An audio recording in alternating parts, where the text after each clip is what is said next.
c'est presque comique que Jean-Bertrand Aristide a parlé de mauvaises élections.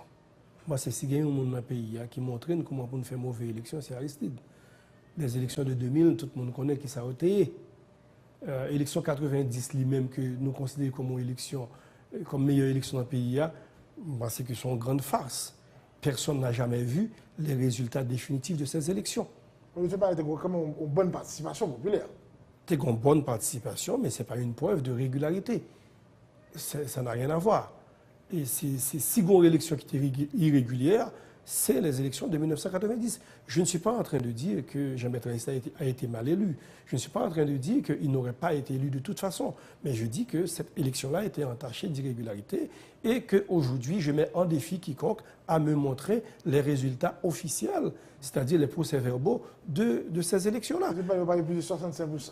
Donc, 65%, c'est un chiffre qui nous est arrivé parce qu'il y a un correspondant de médias étrangers, RFI en l'occurrence, qui a dit que, d'après le sondage qu'il a fait dans le bureau des votes où il se situait, 65% des gens qu'il a interrogés ont répondu qu'ils ont voté pour Jean-Bertrand Aristide. Voici comment le chiffre 65% est sorti, mais je mets un défi quiconque de me prouver d'où vient ce 65%.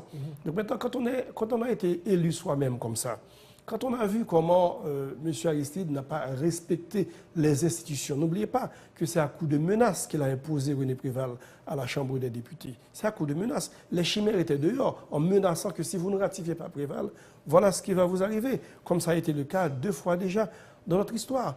Sous Salnave, on a vu la menace sous-estimée, on a vu incendier le Parlement. Donc ce n'est pas nouveau. Donc les menaces qui planent aujourd'hui sur le Parlement, j'ai envie de dire, c'est quelque chose de courant dans notre histoire. Donc quelqu'un qui a été élu dans ces conditions-là en 1990, qui a organisé les élections de 2000 avec toutes ces irrégularités, et qui y a eu des rapports de corruption, etc., auxquels on n'a jamais donné suite, je trouve qu'il est quand même mal placé et quand même bien culotté pour venir aujourd'hui parler de corruption et d'élections, etc. Non, je trouve que le personnage, le meilleur service, je pense, aujourd'hui, que M. Aristide peut rendre à la nation, c'est de se taire.